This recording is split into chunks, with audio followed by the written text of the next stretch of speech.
l'assistance de beaucoup de mes amis, on va faire aujourd'hui une vidéo pour vous aider à installer un bozal et ensuite le régler sur la tête du cheval. Donc mon assistante aujourd'hui c'est Festero. Donc là on a un bozal en... C'est quoi ça? C'est un demi. Voilà, bozal de travail. Et j'ai une mécate en angora, donc en laine. Donc il faut toujours bien les ranger sans twist, sans tort, pour pas que ça prenne un mauvais pli habituel.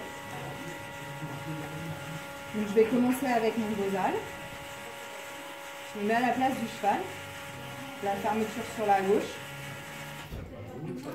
Et je vais dégager le hanger vers l'avant. Je vais dérouler ma mécate. Voilà.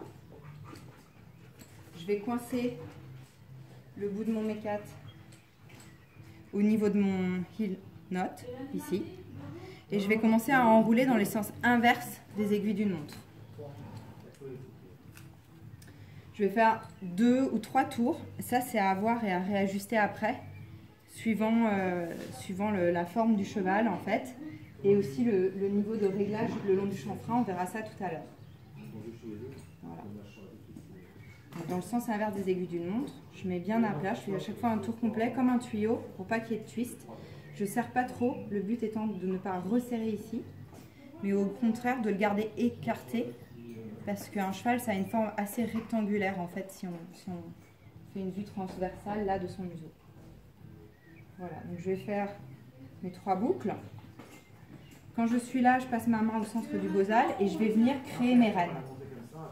La distance évidemment est aussi à ajuster suivant la taille de l'encolure et le niveau de dressage du cheval.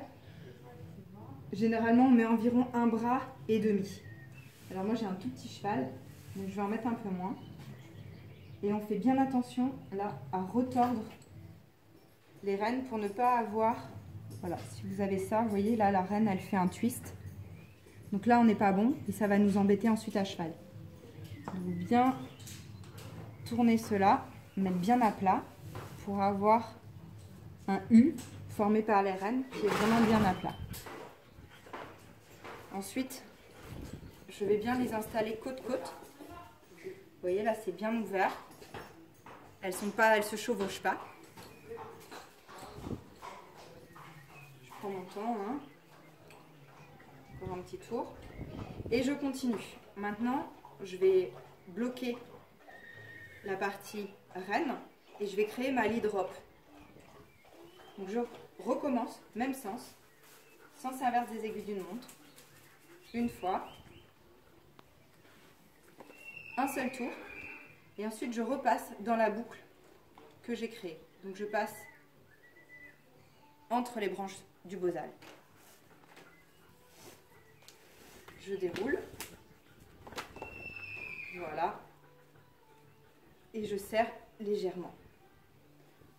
Voilà, donc on a bien ici la partie reine. Et la partie lead rope, donc la longe en fait, qui sert à mener le cheval. Un bozal, on ne va jamais le passer, on va jamais passer les rênes par-dessus l'encolure. On laissera toujours les rênes à la corne. Si on a besoin de descendre du cheval et de le mener en main, on utilise la lead rope qui vient naturellement vers l'avant. Voilà, j'espère que c'est clair.